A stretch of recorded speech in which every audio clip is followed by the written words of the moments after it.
శరీరారెవ్వరు నా ప్రియుడైన యేసయ్యకు శరీరారెవ్వరు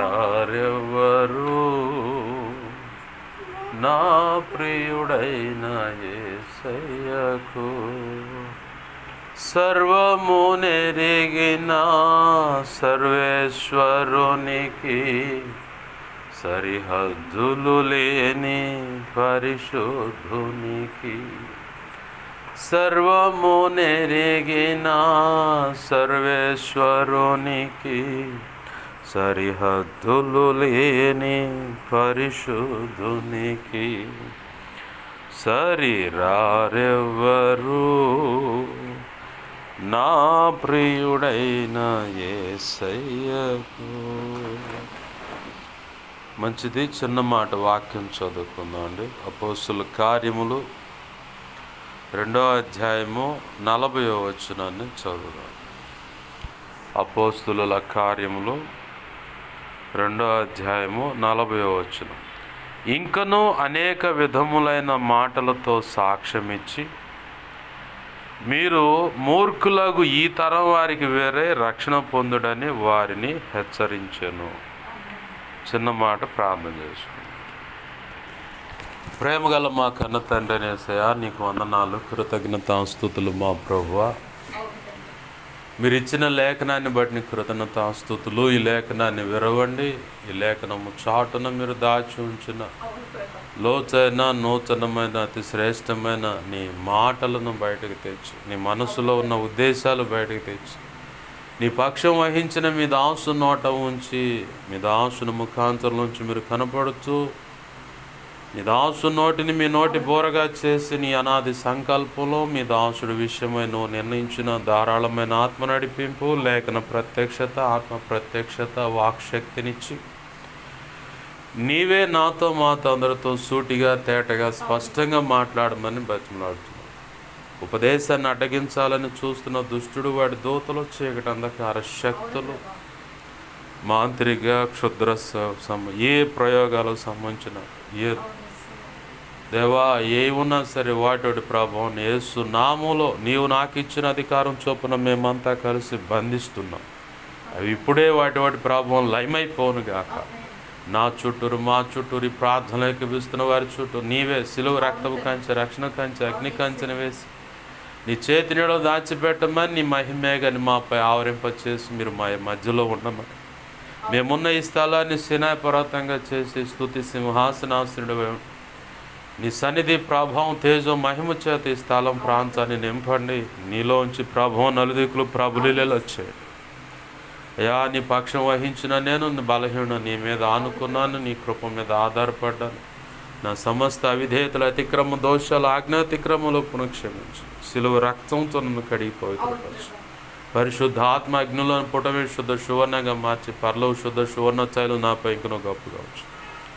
ఇర్మియా 1వ అధ్యాయం 9, 10, 18, 19 వచ్చిన ప్రకారం నీ కృపను అడగచ్చు. నీవే తోడు నడిపిన సహాయం చేయమని, నీ ఆత్మకార్యములు జరిగించమని బతిమలాడుతూ యేసయ్య నామంలోనే ప్రార్థించి సమస్తం పొందుకొని నీవు ఇచ్చిన వాక్యాన్ని బట్టి కృతజ్ఞతాస్తుతులు చెల్లించి నీ చేతులకే నన్ను మమ్మల్ని అప్పచెప్పుకొని నిన్ను గొప్ప చేసుకుంటున్నావు మా తండ్రి. ఆమేన్, ఆమేన్.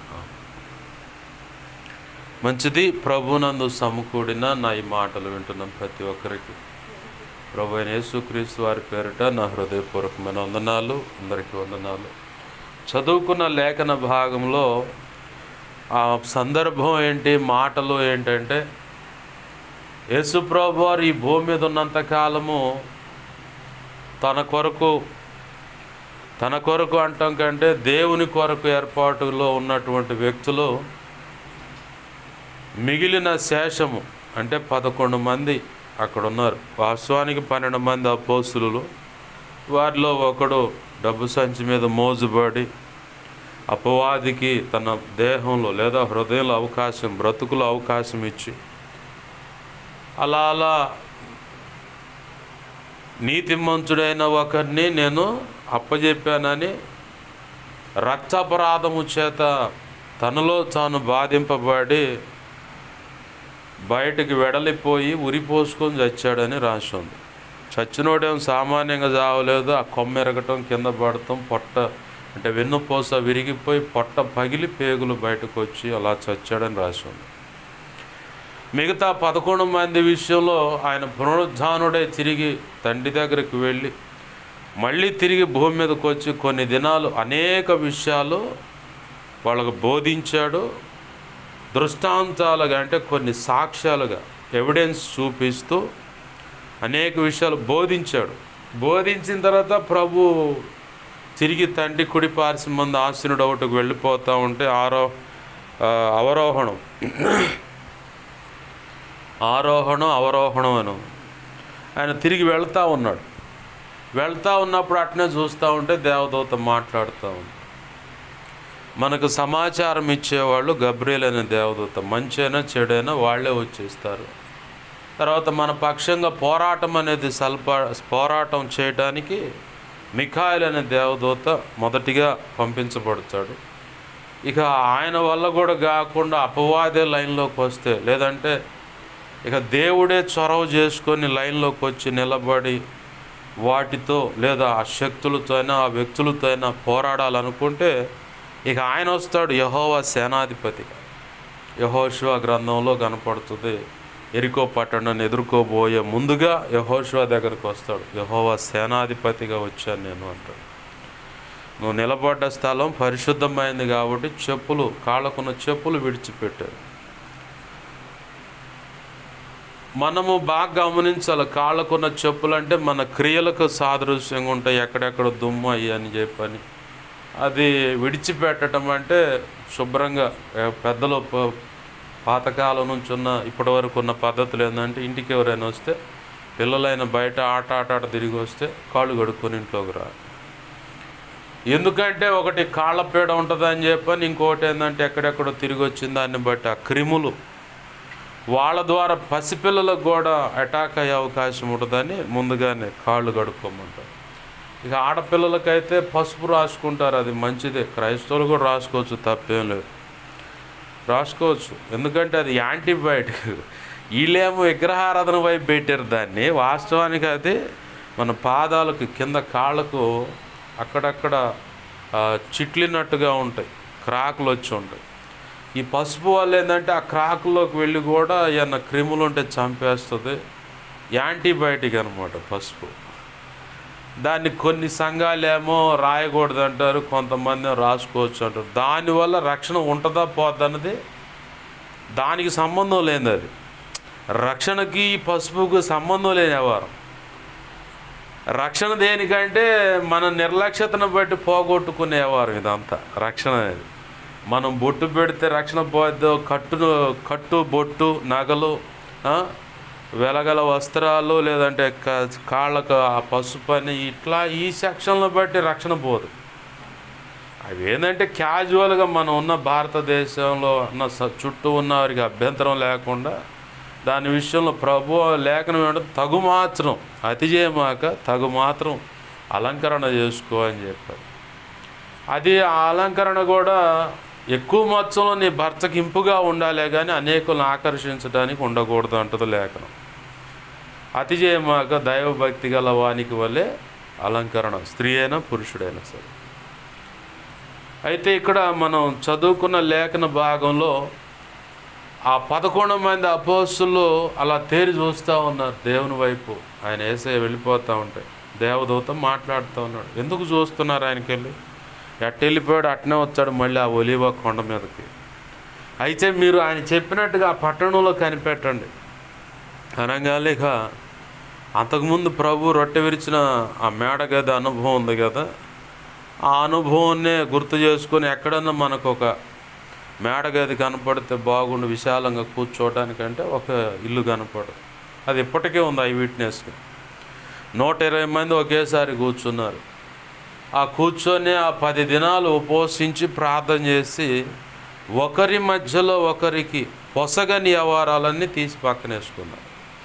దేవుడికి నచ్చని వ్యవహారం ఏదైనా హృదయంలో ఉంటే దాన్ని తీసేసుకున్నారు. ఉపవాస ప్రార్థనలో మనకు మేలు కలిగే పని అదే. మొదటిగా దేవునికి మనకి మధ్యలో ఏమైనా వ్యతిరేకతలు ఉన్నా, దేవునికి నచ్చని మన బ్రతుకులో ఉన్న అవి తలంపులు, ఊహలు, ఆలోచనలైనా, నోటి మాటలు అయినా, హృదయంలో దాగున్నాయైనా, దేవునికి నచ్చని ఇంకే పద్ధతి అయినా ఉపవాస ప్రార్థనలోకి వెళ్ళి ఆయన ఎదుట కూర్చున్నప్పుడు ఇక ఆయన చెబుతూ ఉంటాడు, అబ్బాయి అమ్మాయి ఈ నీకు నాకు నచ్చట్లేదు, ఈ తీసేయి. ఇంకొక విషయం ఏంటంటే, మనలో మనకు తెలియకుండా కొన్ని చీకట్లు ఉంటాయి, రక్షణ పొందక ముందే ఉంటాయి. ఎప్పుడైతే యవన ప్రాయంలోకి మనం వస్తామో, యవన ప్రాయంలోకి రాగానే అపవాది, వాటికి సంబంధించిన దోతలు అవి ఎట్లా ఉంటాయి అన్నదే నేను చూసిన వారమైతే రక్షణ పొందిన తర్వాత క్షేమంలాగా కనపడ్డాయి, ఒంటెల్లాగా కనపడ్డాయి. నాకు రక్షణ పొందిన తర్వాత ఉపవాస ప్రార్థనలో ఉంటే నాకు కనపడ్డ విషయాలు ఇవి.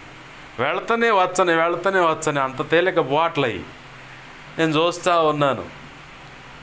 ఎందుకు ఈ మాట అంటే, మనము రక్షణ పొందకముందు ఖచ్చితంగా ఈ లోక అధికారి యొక్క ఇచ్ఛలు, అంటే ఇచ్ఛ అంటే కోరిక, వాడి యొక్క కోరికలు నెరవేర్చిన వాళ్ళం మనం.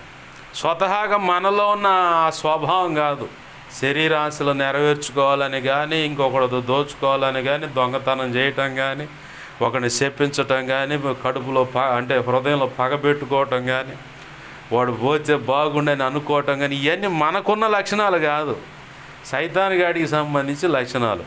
ఇట్లా శరీర సంబంధమైన కార్యములు ఏమైనా కానీ గలతీ 5వ అధ్యాయం 19 నుంచి 21 దాకా, అలాగే 2 తిమోతి 3వ అధ్యాయంలో 1 నుంచి 6-7 వచనాల దాకా ఇట్లా ఉన్నాయి, చాలా ఉన్నాయి. మళ్ళీ రోమాపత్రిక 1వ అధ్యాయం 26 నుంచి 32-31 వచనాలు ఉన్నాయి చివరి దాకా. ఇట్లా శరీర కార్యాలు ఉన్నాయి. మార్కు సువార్త 7వ అధ్యాయం 21లో ఇవన్నీ ప్రభు చెప్తూ ఉంటాడు. ఈ శరీర కార్యాలు ఇవన్నీ ఎవరు తెచ్చిపెట్టారంటే సైతాను గాడు. ఎక్కడి నుంచి వచ్చినంటే మన మూల పితరులైన ఆదాము అవ్వలు చేసిన ఆజ్ఞ అతిక్రమాన్ని బట్టి పక్క వాళ్ళ మీద మొదటికి వచ్చిన వాళ్ళిద్దరిలోకి వచ్చిన లక్షణం ఏంటంటే, అబ్బాయి ఆదాము ఏడను అంటే నిన్ను చూసి భయపడ్డాను, నేను దిగంబరిగా ఉన్నాను. భయం అనేది మొదటికి వచ్చింది. తర్వాత అసలు నువ్వు దిగంబరు అని చెప్పింది ఎవడురా అంటే, ఇదిగో నువ్వు ఇచ్చావే భార్యగా ఉండమని, ఈ పిల్ల ఆ కాయలు కోసుకొచ్చి నాకు పెట్టింది. ఆ కాయల సంగతి నాకు తెలియదు. 100 సంవత్సరాలు ఎక్కువగా ఆ ఏదైనా తోటలో ఉంది ఆదామే ఎక్కువగా. ఆ రంగు, ఆ కాయ, ఆ షేపు మొత్తం నాకు తెలుసు. కానీ భార్య మీద ఉన్న ప్రేమతో తేంగలు టక్మని కొరికిండు, గద్దించలామని. ఇక గొరకటం ఆలస్యం, ఒకరినొకరు చూసుకుంటే ఏముంది, ఇద్దరు దిశమూల కనపడతాం. ఇక ఆ తర్వాత రెండో భయం ఏంటంటే, మొదటిగా కలిగిందేమో భయం, దాని తర్వాత వచ్చింది ఏంటంటే పక్క వాళ్ళ మీద నెపం. నేను కాదు, ఇదిగో ఆ అమ్మాయి, ఆమెను అడిగితే నేను కాదు ఆ పావును అడిగితే ఏంది బాగానే ఉందా అంటే, అరే నువ్వు నిన్నటిదాకా కాళ్ళతో బాగానే నడిచి ఇక్కడి నుంచి నేలను పాకుతూ ఆ కాళ్ళని ఉండవని, కాళ్ళని రాసి లేదుగా పాష్ గారు అంటారు. రంధ్రాన్వేషణ చేసి ముందు మేధావులు ఉన్నారు కొంతమంది ఈరోజు. కాళ్ళనే లేకపోతే నేలను బాగుతావు అని ఎందుకు అంటాడు అంటే, అంతకుముందు కాళ్ళు ఉన్నాయి పావుకి, కాళ్ళు ఉన్నాయి కాబట్టి ఆ లేఖనంలో నువ్వు ఇక్కడి నుంచి నేలను బాగుతావు, మట్టే తింటావు అని చెప్పి. సర్పాన్ని చూడండి, ఏదన్నా తిన్నాగానే దాన్ని లోపల ఇమిడ్చుకోలేదు, మట్టి తినేది కాబట్టి అది ఎమ్మడే గక్కుద్ది. అది ఏదో అరిగించుకుందాం అని చెప్పి ప్రయత్నం చేస్తుంది, కానీ కప్పను మింగినా, ఎలకను మింగినా, ఇంకే పశువును మింగినా, ఏది మింగినా, మనిషినే మింగినా అది అరుగుదల చేసుకోలేదు, మళ్ళీ అక్కాల్సిందే. దాని ప్రాణం పోయిందాక దాని కడుపులో ఉంటుంది, వ్యక్తి అయినా పశువు అయినా చిన్న ప్రాణైనా. ఆ తర్వాత కక్కేస్తుంది, అదేం తినదు, అరిగించుకోదు. అందుకే ప్రభు అన్నాడుగా, నువ్వు మట్టే తింటావు, మట్టి నేల మీద పాకుతావు పోతావు. మనుషుడు నీ తల మీద కొడతాడు, నువ్వేమో ఆ మనిషిని యొక్క మడెం మీద, అంటే స్త్రీ సంతానం అంటే యేసు ప్రభు వారిదే అక్కడికి వస్తుంది ఆ లింక్. అటు వెళ్లకుండా మీకు క్యాజువల్గా చెప్తున్నా. ఏంది, మనిషి ఏం చేస్తాడంటే నీ తల చితక దొక్కుతాడు, నువ్వేం చేస్తావు అంటే అవకాశం దొరికితే ఆ మడెం మీద కాటేస్తావు. నరాన్ని చూసుకొని కాటేస్తుంది పాము, నరాన్ని చూసుకుంటుంది అనమాట. అక్కడ కొడితేనే విషం వెంటనే ఎక్కుద్ది, అందుకే నరాన్ని చూసుకుంటుంది, నరాన్ని చూసుకుందే కొట్టదు. అట్లానే ఇక ఇట్ట సాగులు చెప్పుకోవటం మొదలైంది. అట్ట ప్రథమ సంతానం వాళ్ళిద్దరు కడుపును పుట్టిన పిల్లలిద్దరి విషయంలోకి వస్తే ఏంది నేనేమన్నా వాడికి ఏమన్నా కాపులానా అయింది అంటాడు. దేవుడి మీద ధిక్కార స్వరం అంటే వ్యతిరేక స్వరం అనేది ఇక్కడ ఆ దంపతుల దగ్గరే మొదలైంది. అదే చివరికి మనలో, మన శరీరాల్లో, మన మనస్సులో, బ్రతుకులో కనపడుతూనే ఉంటుంది. అయితే ఈ కనబడటం ఒక లెక్క అయితే, ఇవన్నీ ఎక్కడ ఉన్నాయి, దేనికి సంబంధించిన అంటే శరీర సంబంధమైన కార్యాలు, శరీర సంబంధమైన మనస్సు. ఈ శరీర సంబంధమైన మనస్సు, ఈ కార్యాలన్నీ ఎప్పుడు విరుగుతాయి, ఎప్పుడు పోగొట్టుకుంటాం మన జీవితం నుంచి శాశ్వతంగా అంటే ప్రభు సన్నిధిలో ఏకాంతంగా ఉపవాస ప్రార్థనలో మాత్రమే మనము అవన్నీ కడిగివేయబడతాం, వాటన్నిటి నుంచి తుడిచివేయబడతాం. అవన్నీ పూర్తిగా పోయిన తర్వాత ఇక నీలోకి ప్రేమే ఉత్పన్నం అవుతూ ఉంటుంది. అవతలోడు ఎంత కీడన్నా చేయని, ఆ కీడు చేసిన వాడినే ప్రేమిస్తూ ఉంటావు, వాళ్ళ క్షేమాన్ని ఆశిస్తూ ఉంటావు.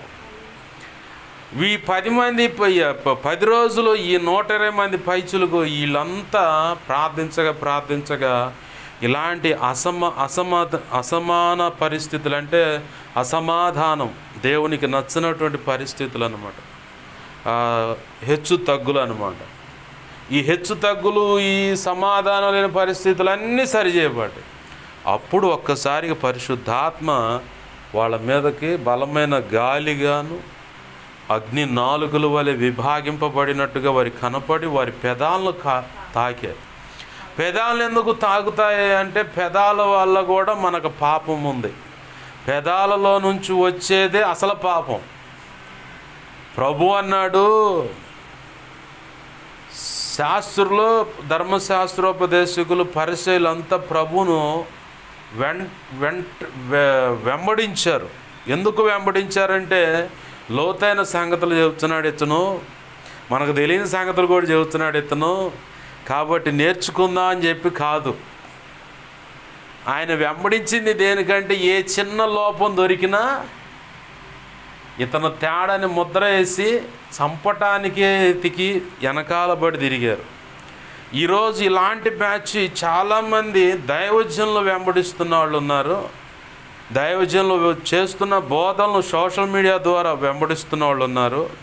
అలాగే కొంతమంది గ్రూపులుగా కట్టుకొని ఆ వాక్యాలు విని విమర్శించటానికి కూర్చున్నారు. వీళ్ళు విమర్శిస్తున్న వాళ్ళు ఏమన్నా ప్రయోజకరమైన పాత్రలా, లేదంటే ఆ విమర్శిస్తున్నటువంటి ఆ దైవజనులు ఉన్న ఆధ్యాత్మిక పరిపక్వత కలిగిన వాళ్ళ, ఆ అంతస్తు కలిగిన వాళ్ళ కాదు. మిడిమిడి జ్ఞానంతో ఏదో 4 ముక్కలు తెలియగానే నాకు అంతా తెలిసిపోయిందని చెప్పాను. నేను చాలామంది చూస్తాను, ఒక్కొక్క దైవజనుడు విమర్శిస్తున్నట్టే మరి ఆ దైవజనులు పుస్తకాలు రాస్తున్నాడు, లేదా పుస్తకాలు రాశాడు, ఆ దైవజనుడు పాటలు రాశాడు, ఆ దైవజనుడు రక్షణ కొన్ని అద్భుతాలు చేశాడు, దేవుడు అభిషేకం గొప్పగా ఉంది, నువ్వెవడు విమర్శించడానికి? ఈ రంధ్రాన్వేషణ చేసేటువంటి బ్యాచ్ ఎక్కువగా ఈరోజు, ఎందుకంటే ఇది అంత్యకాలం, విశ్వాస భ్రష్టులైపోయే కాలం ఇది. బాగున్నాం అనుకున్నవాడు కూడా బిళ్ళ బీటుగా పడిపోయేటువంటి కాలం ఇది. కాబట్టే బెరాయా గ్రామస్తుల లేఖనపు కాంతిలో బోధలు అలా ఉన్నాయా లేవని మొదటిగా చూసుకోవాలి. గ్రీసు దేశస్తులాగా ఎప్పటికప్పుడు అద్భుతాలు ఆశించే బ్యాచీగా మనం ఉండకూడదు. గ్రీసు దేశస్తులట ఎప్పటికప్పుడు కొత్త సంగతులు వినటానికను కొత్త అద్భుతాలు ఏమైనా జరుగుతాయి అని చెప్పని ఆసక్తిగా పౌలు శీలను వెంబడించారట. బెరాయ గ్రామస్తులు పౌలు శీలలు చెప్పబడుతున్నాయి అలాగ ఉన్నాయా లేవని లేఖన కాంతిలో పరీక్షించుకున్నారు. మనం బెరాయ గ్రామస్తుల బ్యాచ్లో ఉండాలి, కానీ గ్రీసు దేశస్తులు ఎప్పటికప్పుడు అద్భుతాలు కొత్త సంగతులు తెలుసుకోవడానికి మిగులు ఆశ కలిగి ఉంటారంట. కావాలంటే పైసలు కూడా ఖర్చు పెడతారంట గ్రీసు దేశస్తులు. అదే మాట ఒక పౌలు భక్తుడు రాశాడు పత్రికల్లో. మనం గ్రీసు దేశస్తుల బ్యాచ్లో ఉండకూడదు, ధర్మశాస్త్రోపదేశకులు, పరిసయ్యులు, సద్దుకాయల బ్యాచ్లో ఉండకూడదు. మరి ఎవరిలో ఉండాలి అంటే నమ్మకంగా వెంబడించిన ఆ 11 మంది బ్యాచ్లో అన్నా ఉండాలి. ఆ 11 మంది మిగిలింది దేవునికి. 70 మంది ఒక్కసారి చిన్న మాట చెప్పిండు ఆయన, నా శరీరమును నా రక్తమును మీరు తాగాలి, నన్ను తింటేనే మీరు నిత్య జీవనం. అమ్మ, ఎంత కఠినమైన మాట! ఇది ఎలా సాధ్యం? అమ్మో ఇంత కఠినం ఆ మాట. ఇంకొక మాట వాళ్ళు బాగా వెనక్కి తిరగటానికి అవకాశమైన మాట ఏంటంటే, ఒంటె సూది యొక్క బెజ్జంలో దూరటం సులువు, ధనవంతుడు ప్రభు రాజ్యంలో చేరటం కష్టం అన్నాడు. మరి అట్టయితే వెళ్ళేది ఎవరంటే మనుషులకు అసాధ్యమే కానీ దేవునికి సాధ్యమే అన్నాడు. ఈ మాట కూడా వాళ్ళకి కొంచెం కఠినం అనిపించేసరికి చలో హట్ డే పెట్టేపేడ చదువుతండి, ఇప్పుడు దాకా ఏదో మంచోడు బాగా చదువుతుండే, అద్భుతాలు, రొట్టెలు, చేపలు, గుడ్డోడు కుంటోడు ఎవడెవడు ఏదో జరిగింది అనుకున్నా, ఇక అయిపోయింది రే కదలండి అని చెప్పని మొత్తం పెట్టేపేడ చదువుకొని వెళ్ళిపోయారు. చివరిగా ప్రభు అన్నాడు, ఈ 12 మందితో మీరు కూడా వెళ్ళదలుచుకుంటే వెళ్ళిపోండి అన్న. అనగానే నిత్య జీవము కలిగిన మాటలు, ఆ ఓట కలిగిన మాటలు నీ దగ్గర ఉంటే ఇంకెక్కడ పోవాలో నువ్వే చెప్పు అంటాడు పేతురు. ఆ మనసు నిలిపారని సరే వెంబడించండి అన్నాడు. ఆ వెంబడించమన్న అప్పుడు 12 మందిలో కూడా ఒకడు డబ్బు సంచి మీద మోజు కలిగినోడే, తెలుసు ప్రభువుకి, కానీ అది ప్రణాళికలో ఆయన సంకల్పంలో ప్రవచన నెరవేర్పు నిమిత్తము వాడు ఉండాలి కాబట్టి ఇక వదిలేశాడు. దైవ చిత్తానికి అప్పజెప్పేసి వదిలేశాడు. ఈ రోజుల్లో కూడా మనం చేసిన పని అదే, దేవునికి అప్పచెప్పటం, మెలకుండా ఆయనకి వెళ్ళి చూసి ప్రార్థన చేయటమే. మిగతా ఆయన దేవుడు చూసుకుంటాడు. ఎవరికి ఎలా దరివేయాలో, ఎవరిని ఎలా పట్టుకొచ్చుకోవాలో ఆయనకు బాగా తెలుసు. ఎక్కడ మెలకేస్తే ఈ వ్యక్తి ఆ మెలకలోంచి ఇటు తిరిగి బయటకు వస్తాడో ఆయనకు బాగా తెలుసు కాబట్టి ఆయనకు అప్పచెప్పేయటమే. ఆనాడు యేసు ప్రభు అని వెంబడించిన వాళ్ళంతా రంధ్రాన్వేషణ చేయడానికి ఎలాగైనా పట్టుకొని చంపాలని మాత్రమే నడిచారు యేసయ్య వెనకాల. అలా నడిచిన వాళ్ళలో, ఆ నడిచిన బ్యాచ్లో ఇప్పుడు మిగిలింది ఎంతమంది? 11 మంది. ఈ 11 మందే దేవుడికి సొత్తుగా ప్రజలుగా ఉన్నారు. ఇక్కడ మనం చదువుకున్న లేఖనంలో ప్రభు అంటున్నాడు, పరిశుద్ధాత్మ దేవుడు పేతురు ద్వారా ఈ లోకానికి, మూర్ఖులైన ఈ లోకానికి వేరే ఉండండి. మూర్ఖులైన ఈ లోకానికి వేరే ఉండండి అంటే అంతకుముందు పరిశుద్ధాత్మ బలముగా వారి మీదకి వచ్చింది. కారణం ఏంటంటే వారి పెదాలు కాల్చబడ్డాయి. పెదాలు ఎందుకు కాల్చబడ్డాయి అంటే నోటి మాట ద్వారానే వచ్చే పాపం ఉంది. ఆ పాపం గురించే దాన్ని ముందుగా చెప్పబోతున్నప్పుడు ఈ ధర్మశాస్త్రోపదేశకులు, పరిసయ్యులు, శాస్త్రులు అన్నవాళ్ళు శిష్యులను అంటున్నారు, మీ బోధకుడు ఏందయ్యా గిన్నెలు చేతులు కడుక్కోకుండా భోజనం, అసలు కాళ్ళు చేతులు కడుక్కొని కాసి నీళ్ళు అట్ట పైకి చల్లుకుంటారు. ఇప్పుడు బ్రాహ్మణులు కూడా ఇళ్లలోకి వచ్చినప్పుడు కాళ్ళు నీళ్ళు చల్లుకొని స్వాములు ఉన్నారు, వాళ్ళు కూడా పూర్తిగా స్నానం చేయాలి. ఆ స్నానం చేయలేక కాసి నీళ్ళు అట్లా చల్లుకొని లోపలికి వస్తారు.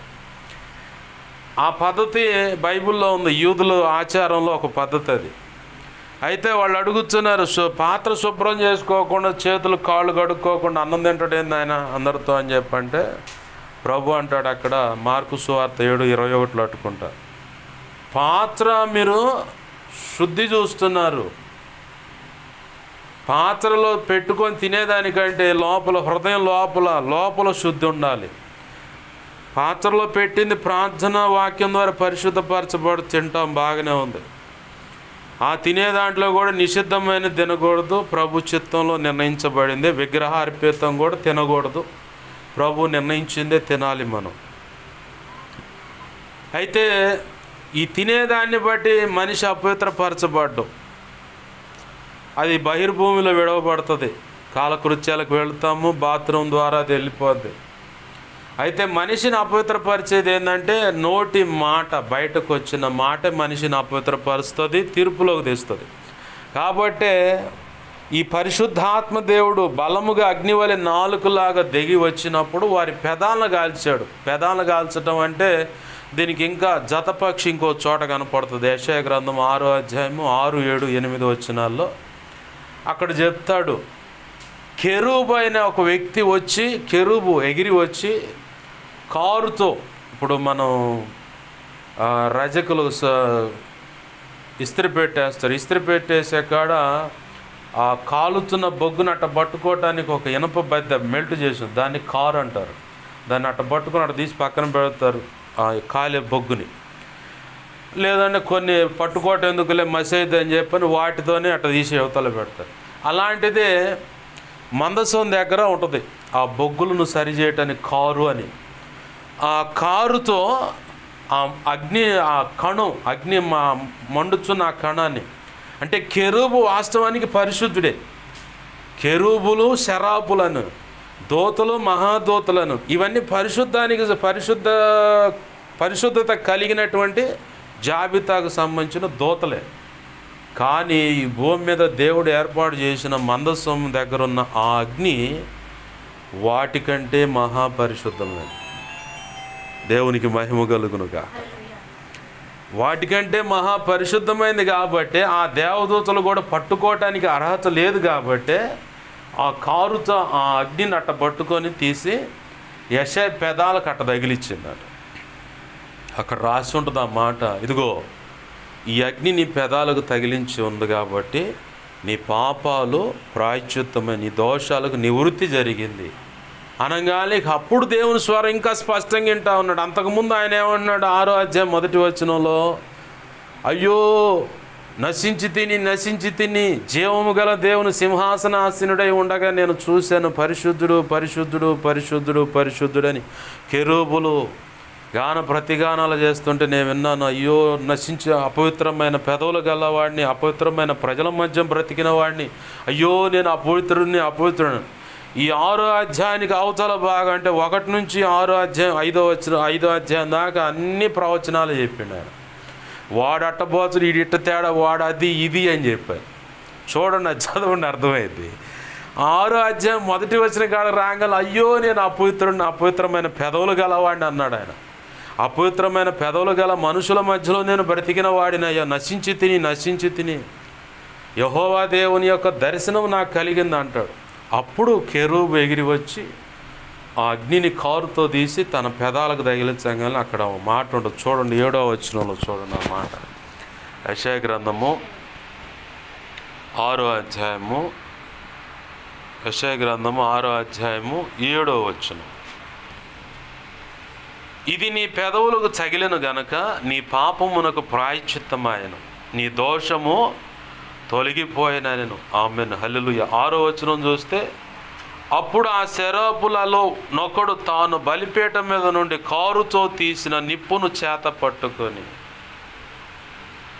నా యొద్దకు ఎగిరి వచ్చి నా నోటికి దాన్ని తగిలించి, ఆ కారుతో ఆ అగ్నిని అట్ట తెచ్చి ఆయన నోటికి తగిలిచ్చాడంట. మనకు కూడా జరగాల్సింది అదే. మనకి ఎప్పుడైతే పరిశుద్ధాత్మ దేవుడు ఆ అగ్ని ఆనాడు బలిపీఠం, అంటే యెషయాకేమో బలిపీఠం కనపడుతుంది, మేడగది అనుభవంలోనేమో పరిశుద్ధాత్మ దేవుడు అగ్ని వలె నాలుకలాగా విభాగింపబడి వచ్చి వారి పెదాలను కాల్చినట్టు కనపడుతుంది. ఈరోజు కూడా మనకు కూడా ఆ పెదాలు కాల్చబడేవారు మనకు కూడా జరగాలి. మనకు ఎప్పుడైతే జరుగుతుందో అప్పుడు మన నోట నుంచి అన్నీ పరిశుద్ధమైన మాటలే వస్తాయి. కాని మాటలు రావు, శాపగ్రస్తమైన మాటలు రావు, శపించుకోవటం అనేది రాదు, మూర్ఖపు మాటలు రావు. ఒక వ్యక్తి విషయంలో పాపం విషయంలో కూడా కావాలని మాట్లాడటం అనేది రాదు.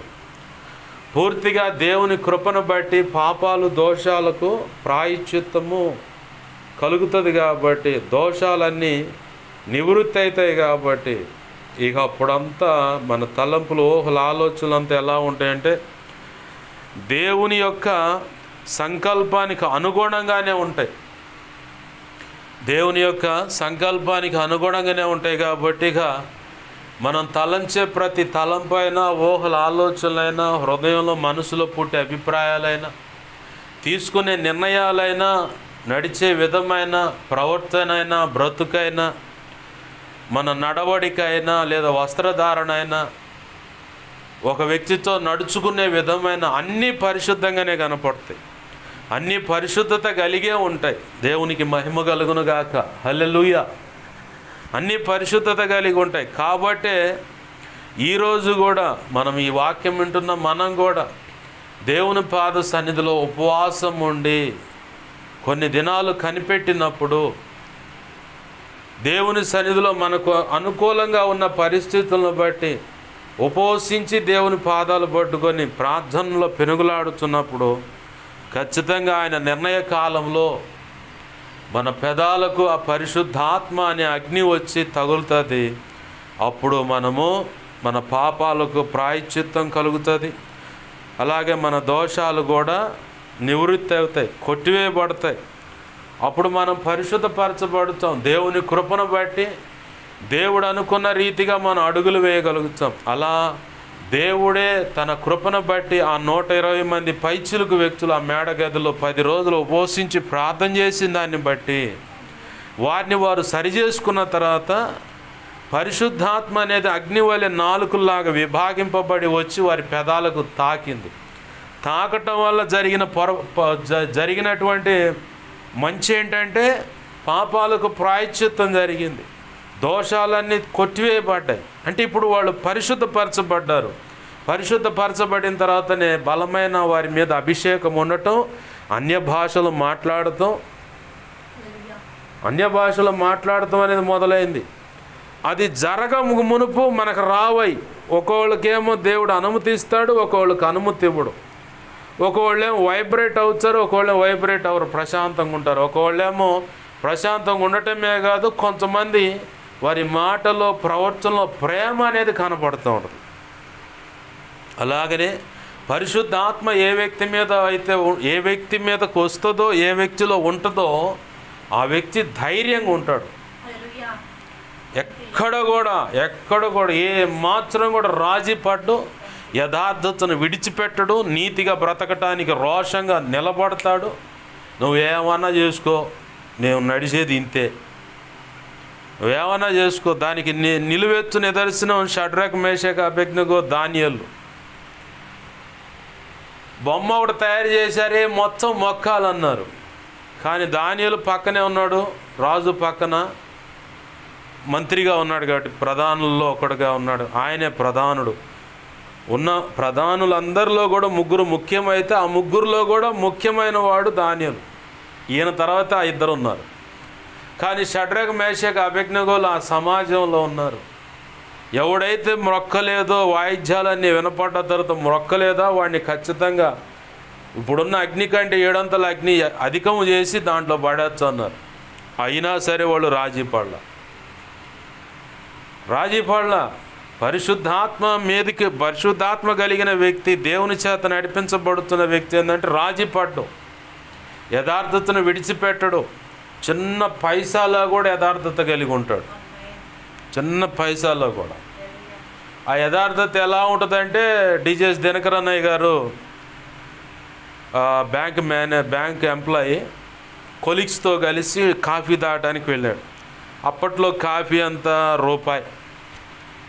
24 మందో 31 మందో పోయారంట కాఫీ తాగడానికి, ఎంప్లాయీస్ మొత్తం. బజార్కి వెళితే ఎవరు వంతు వస్తే వాళ్ళు అలా ట్రీట్ ఇవ్వటం అలవాటు అంట.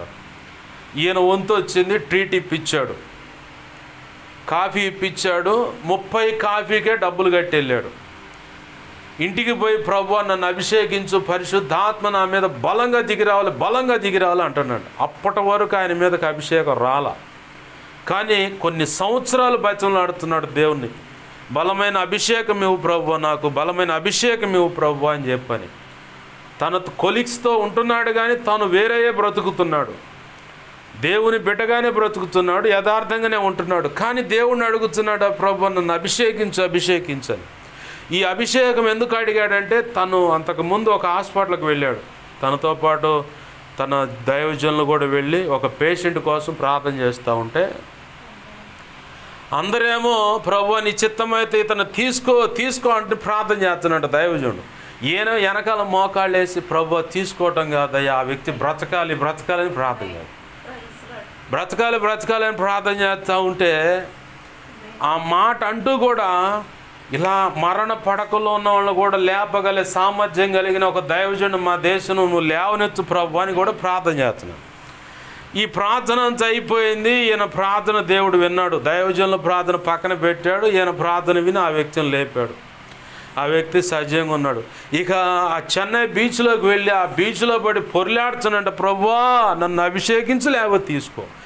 అలా మరణ పడకలు ఉన్న వాళ్ళు లేవనెత్తడానికి నువ్వు కోరుకున్న వ్యక్తిని ఒకళ్ళు లేవనెత్తు ప్రభువా, లేదా నాకు ఆ వ్యక్తి ఎవరు నాకు చెప్పు ప్రభు అంటే ప్రార్థన విని విని ప్రభు అన్నాడు. ఆ వ్యక్తికి నువ్వే, ఆ వ్యక్తి ఎవరో కాదు నువ్వే అనంట. నువ్వే అనగానే ఇక అప్పటి నుంచి దేవుడు తన కార్యం చేయటం మొదలుపెట్టాడు. ఇది జరుగుతూనే ఉంది. అయినా కానీ బలమైన అభిషేకం నాకు కావాలి ప్రభు, కావాలి ప్రభు అని ప్రార్థన చేస్తూ ఉంటే ప్రభు ఒకరోజు అన్నాడంట, యథార్థత విషయం చెప్తున్నాను, ఒకరోజు అన్నాడంట, నువ్వు దొంగవైతే నీకెట్లా అభిషేకం ఇవ్వాలి నేను అన్నాడు. నేను దొంగనేంది ప్రభువా అన్నాడు. నేను అక్కడ తిన్నాను, పలానా రోజున ఇలా కాఫీ తాగడానికి వెళ్ళారు, ఎంతమంది పోయారు అని. 31 మంది ప్రభువా. ఎంత డబ్బులు కట్టివాడా? కాఫీ ఎంత అన్నంట, రూపాయి ప్రభువా. ఎంత కట్టివి డబ్బులు అంటే 30 రూపాయలు. 30 మందికే కట్టాను. 31 మంది వెళ్ళి 30 రూపాయలు కట్టి వస్తే 1 రూపాయలో నువ్వు దొంగవేగా అన్నట్టు దేవుడు. అప్పుడు కంగు తిని బర్ర పరిగెత్తుకుంటా తెల్లారి ఆఫీసుకు పోయేదానికంటే ముందుగా ఆ కాఫీ స్టాల్ కాడికి వెళ్ళి, అయ్యా ఫలానా రోజు 30 టీకే నేను ఇచ్చాను, 31 మంది తాగాము, ఇదిగో ఈ రూపాయి అంటే, పర్లేదు సార్ ఏం కాదు. వద్దు నువ్వు ముందు అర్జెంటుగా తీసుకో రూపాయి అని చెప్పని ఇచ్చి వచ్చిన తర్వాత దేవుణ్ణి అడిగి బచ్చంలాడితే బలమైన అభిషేకాన్ని కొమ్మరిస్తే ఒకానొక రోజు సువార్త సభలో దేవుడు అవకాశం ఇచ్చాడు. ఆ సభలో మాట్లాడితే అనేక మంది హృదయాలు అట్ట పేతురు ప్రకటిస్తే హృదయాలు తెరవబడినట్టుగా తెరవబడ్డాయి. ఆమేన్, హల్లెలూయా. ఆ తర్వాత ఆయన సువార్థికుడుగానే తను బ్రతికినంత కాలం సువార్థికుడుగానే సేవ చేయడం. అటు బ్యాంక్ ఎంప్లాయ్, ఇటు సువార్త, అటు బ్యాంక్ ఎంప్లాయ్, ఇటు సువార్త. ఆయన ప్రార్థన అనుభవం తెలుసా? మోకాళ్ళు వేస్తే తనకు తెలియకుండా చలనం లేకుండా బిర్రుగా బెగుసుకుపోయి పడిపోతాడంట. పిల్లలు డోర్ లాక్ చేయరంట. ఆ డోర్ లాక్ సందులోంచి చూసి నాన్న పడిపోయాడు అనుకున్నప్పుడు స్పర్శ ఉండదు. మోకాళ్ళ మీద ఉండి అలా నిలువు మోకాళ్ళ మీద ఉండి ప్రార్థన చేస్తే అలా పడిపోతాడంట. పడిపోయిన ఆ వ్యక్తిని పిల్లలు వచ్చి చేతులు సాగలాగి, మనం ఇప్పుడు అంటాం కదా, కాళ్ళు చేతులు అట్నే పట్టకపోయి నీ కాళ్ళు ఒకలాగని చేతులు ఒకలా అంట, అట్లా కాళ్ళు చేతులు స్టడీగా లాగి చేతుల మీద తీసుకెళ్ళి ఆ బెడ్ మీద బండ పెడతారు. ఆయన బ్రతికున్నంతకాలం ఆ అనుభవం అయింది. ఆయన తర్వాత పిల్లలు సంఘాలు కట్టారు, ప్రార్థనా టవర్ నడిపిస్తూ ఉన్నారు. కానీ మనం సంతానం ఇప్పుడు సేవలోకి వచ్చింది. యథార్థత 1 రూపాయి కాడ అది నన్ను బాగా పట్టుకుంది. ఎక్కడికి పోయినా ఎవరికి రూపాయి బాకీ ఉండను. ఏదన్నా ఉంటే అవసరమైతే 10 రూపాయలు అవతల ఇచ్చేసి మెలకుండా కూర్చుంటా. ఎందుకంటే ప్రభు నన్ను దొంగ అనకూడదు. నువ్వు దొంగోరా నీకెందుకు ఇవ్వాలని చెప్పని ఆ మాట అనకూడదు. ఆ యొక్క సాక్ష్యము నన్ను ఇలా ట్యూన్ చేసింది. ఇప్పుడు యథార్థత అనేది ఇలా ఉంటుంది. స్టడీ ఏంది, ఇక ఈ షడ్రక్ మేషక్ అబేద్నెగోలు యథార్థంగా ఉన్నారు కదా. రాజు ఏమన్నాడు, కోపగించాడు, ముఖంతో వికారం అయిపోయింది. ఎవడురా వీళ్ళు ముగ్గురు నాకు వ్యతిరేకంగా తిరిగారని చెప్పారు. మీకు తెలుసా నియమం ఈ వ్యవహారం అంతాడే తెలుసు, చస్తారని తెలుసు. అన్నీ అయిపోయిన తర్వాత అప్పుడు అంటున్నారు వీళ్ళు షడ్రక్ మేషక్ అబేద్నెగోలు, ఓ నెబుకద్నెజరు అంటున్నారు. నీతి, యథార్థత, పరిశుద్ధత, దేవుణ్ణి చెప్పినట్టు అడుగులు వేసేవాడి మాట ఎంత డైరెక్ట్గా ఉంటుంది. నెబుకద్నెజరు నీకు సమాధానం చెప్పాలన్న ఆ భీతి, ఆ భయం మాకు లేదు. నువ్వేం చేయాలనుకుంటే అది చేసుకోవాలి. స్ట్రైట్గానే ఉంటుంది ఆ వ్యక్తి మాట. వీళ్ళు చేసిన పనికి ఏమొచ్చింది? 7 అంతల అగ్నిలో పడేస్తే యేసయ్య వచ్చి పక్కన నిలబడ్డాం. మనం పొయ్యి కాడ కూర్చుంటే, కట్టెల పొయ్యి కాడ కూర్చుంటే ఆ పొయ్యి మీద ఉన్న ఆ డేషాకైనా, దాని ఎదురుగున్న మనిషి బట్టలకైనా, వ్యక్తి ముఖానికైనా పొగ సౌరు వాసన వచ్చింది. వీళ్ళకి ఆ పొగ సౌరినటువంటి వాసన లేదు, బట్టలకు లేదు, ఒంటికి లేదు, తల మీద ఉన్న వెంట్రుకలు కాలినట్టు కూడా లేదు, ఆ కాలిన వాసన కూడా లేదు. రాజు బిత్తరపోయి, అరే అబ్బాయి మనం ఎంతమందిని వేసామంటే ముగ్గురిని, మరి నాకు నలుగురు కనపడుతున్నాడు. యథార్థంగా ఉంటుంది అన్నమాట. పరిశుద్ధాత్మ మీద ఉన్నప్పుడు, పరిశుద్ధాత్మ కలిగి ఉన్న వ్యక్తులు ఈ ఈ లక్షణాలు కనపడతాయి. స్ట్రైట్గా ఉంటారు వాళ్ళు. ఏమన్నా ఎవడు ఏడన్నా ఉట్టి కట్టుకునురాక నేను మాత్రం ఇంతే. అలా యథార్థంగా నిలబడ్డ దాన్ని బట్టి వాళ్ళు స్థిరమైన తీర్మానం తీసుకున్న దాన్ని బట్టి ఆ నెబుకద్నెజరు పరిపాలన, అంటే ఆ విగ్రహం చేసినట్టు, ఇప్పుడు బబులోని దేశమే కదా అప్పట్లో చక్రవర్తి అతను. ప్రపంచవ్యాప్తంగా ఉన్న అన్ని దేశాలు ఆ రాజుకి కప్పం, అంటే పన్ను కడుతుంది. ఆ రాజు యొక్క కనుసన్నల్లో నడుస్తున్నాయి ఆ రాజ్యాలన్నీ. ఆ పరంపరలో మన భారతదేశం కూడా నెబుకద్నెజరు కిందే ఉంది. హిందూ దేశం అని రాసి ఉంటుంది. ఎజ్రాలోను ఎస్తేరు గ్రంథంలో అడుగుని హిందూ దేశం అని రాసి ఉంటుంది. హిందూ దేశం మొదలుకొని అని రాసి ఉంటుంది. ఏంది హిందూ దేశం అంటే? మన ఇండియాని ఇంగ్లీష్లో ఇండియా అంటున్నాం, తెలుగులో హిందూ దేశం అని అంటున్నాం. హిందూ దేశం అంటే మన భారతదేశం నెబుకద్నెజరు కూడా పరిపాలించాడు. అన్ని దేశాలకు అన్ని రకాల భాషల జాతుల ప్రజలకు తాకీదులు, అంటే ఉత్తరాలు బయలుదేరినాయి. షడ్రక్, మేషక్, అబేద్నెగో, దానియేలు యొక్క దేవుడే దేవుడు, ఈ విధంగా కాపాడగల సమర్థుడు ఇంకొకడు లేడు, వాళ్ళని ఎవడైనా తోలనాడి తప్పుగా మాట్లాడిన ముక్కలు నరుకుతాను, వాడి ఇల్లు పెంట కుప్పగా మారిపోద్ది, చేతనైతే ఈ దేవుడిని మొక్కండి అని శాసనం మొదలైంది. ఆమేన్, హల్లెలూయా. యథార్థత, పరిశుద్ధాత్మ ఎప్పుడైతే మనలో ఉంటుందో, అంతకుముందు దాకా పిరికోవడమే. ఇప్పుడు నన్ను నేనే ఎగ్జాంపుల్ పెట్టుకోవచ్చు మీ ఎదుట. ఒకప్పుడు నాకు అంటే పారిపోవటం మన పని. రేత్రి దెయ్యాలు వచ్చి మీద పడితే అనేది ఒక భయంతో ఎండాకాలం కూడా బిర్రకు దుప్పటి కప్పుకొని చెమట పడుతున్నా సరే, రే చెమట పడుతుందిరా ఎండాకాలం ఏంది అంటే అరమాకు అని చెప్పని బిర్రకు దుప్పటి కప్పుకొని పండుకుని అంత పిరికోని నేను. దేవుని ఆత్మ ఎప్పుడైతే పావును ఆకారంలో నా మీదకి ఇలా లోపలికి వచ్చి హృదయంలో అలా కూర్చుందో, ఇక భయం గీయం ఏమి లేదు. ఎవడైనా సరే చంపుతావా రా, ఇంకా సంతోషం, తొందరగా నీ చేతిలో దేవుని చిత్తమై పోవటం ఆయన ఇష్టమైతే అట్నే పోతారు రా చంపుతా అంటే. అంతకుముందు అవి ఏమీ లేవు. వాళ్ళు ఏడాడినాడు అంటే చెమటపాకాయ వేలులాగాడ భయమే, అంత పిరికిగా ఉండేవాడిని. కానీ ప్రభు తన ఆత్మచేత నింపి అభిషేకాన్ని ఇచ్చి ఇలా ధైర్యంగా నిలబడి ఎవరికైనా సరే సవాల్ వేసేలాగా నిలబెట్టాడు. ఆత్మ ఎప్పుడైతే మన మీద ఉంటుందో, మనలో ఉంటుందో, మనల్ని నడిపిస్తుందో, నీతి ఉంటుంది, యథార్థత ఉంటుంది, పరిశుద్ధత ఉంటుంది, వాక్కులో కూడా సూటిగా మాట్లాడే వ్యవహారం ఉంటుంది. రాజీ పడరు వాళ్ళు. ఏ చిన్న విషయంలో కూడా రాజీ పడరు. ఇది నా దేవునికి నచ్చదు అని చెప్పని భీష్మించుకొని కూర్చుంటారు. ఇది ఒక సెక్షను. ఇప్పుడు పేతురు వాళ్ళ మధ్యలో ఆ భాషలన్నీ మాట్లాడుతూ ఉంటే వాళ్ళ మధ్యలో లేచి నిలబడి అంతకుముందు ఆయన పరిస్థితి ఏంది? యాబా నువ్వు కూడా యేసు పక్కనోడివేగా అంటే యవనస్తురాలు చిన్న పిల్లని రాసి ఉంది. 13 నుంచి 20 లోపు ఉంటుందేమో. ఆ అమ్మాయి అడుగుతుంటే 3 సార్లు ఆ వ్యక్తి అడుగుతున్నట్టు కనపడుతుంది, 2 సార్లు అడిగినట్టుగా ఒకసారి వేరొక వ్యక్తి అడిగినట్టు కనపడదు. నువ్వు కూడా ఆ వ్యక్తితో పాటు ఉన్నోళ్ళలాగా బెబ్బే పొరపాటును కూడా ఎప్పుడైనా చూసి ఉంటారేమో. నా వస్త్రధారణ, నా పరిస్థితులు అలా చూసి ఆయన కూడా అట్లాంటి గుడ్లు కట్టుకుండా కాబట్టి అట్ట అనుకుంటున్నారేమో. నేను అది కాదు అసలు ఆయన ఎవరో నాకు తెలియదు. అట్లా 3 సార్లు అబద్ధం ఆడి తను చెప్పించుకోవటం, ఒట్టు పెట్టుకోవడం జరిపోయింది.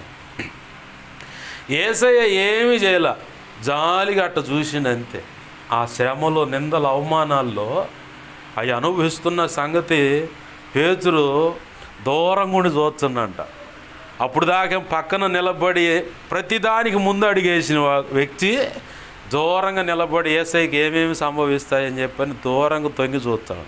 ఆ తొంగి చూస్తున్నప్పుడు యేసయ్య కూడా జాలిగా అట్ట చూశాడు. ఆ బాధలో ఆ చూపు యొక్క తాకిడి హృదయానికి తగలటంతోనే హృదయం లోపల కలిగింది గాయం, పశ్చాత్తాపం మొదలైంది.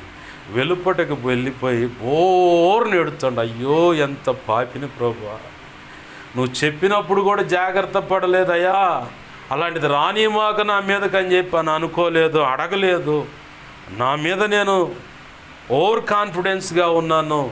ఆ ఓవర్ కాన్ఫిడెన్స్ ఎంత తేడానో నాకు ఇదిగో ఈ 3 సార్లు అబద్ధం ఆడుతుందో నాకు తేలిపోయింది.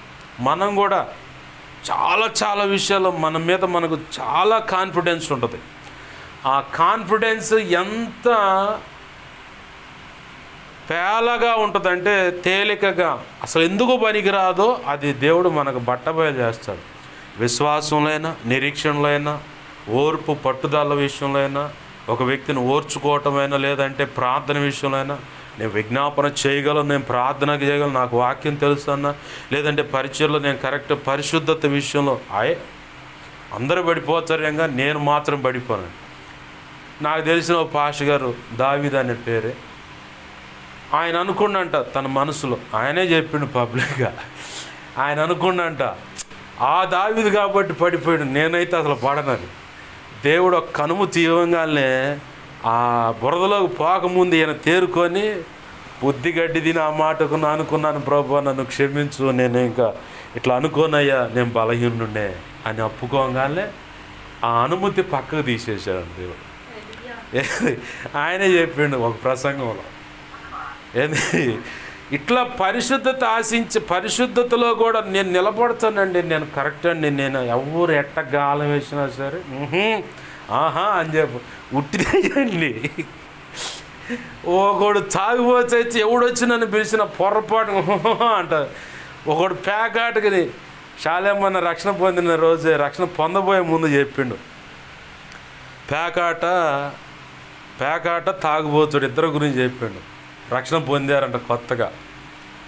పేకాట ఆడేవాడు వాళ్ళ పాత స్నేహితులు ఉన్నారుగా, ఆ స్నేహితుడి దగ్గరకు పోయిండంట. ఆయన భార్య అంటుంది, అన్న నువ్వు ఎంత బాగా మారిపోసిపోయిందావు, నువ్వు నీ బతుకు మార్చుకున్నావన్నా. మా ఆయన కూడా అందుకేనమ్మా వచ్చింది.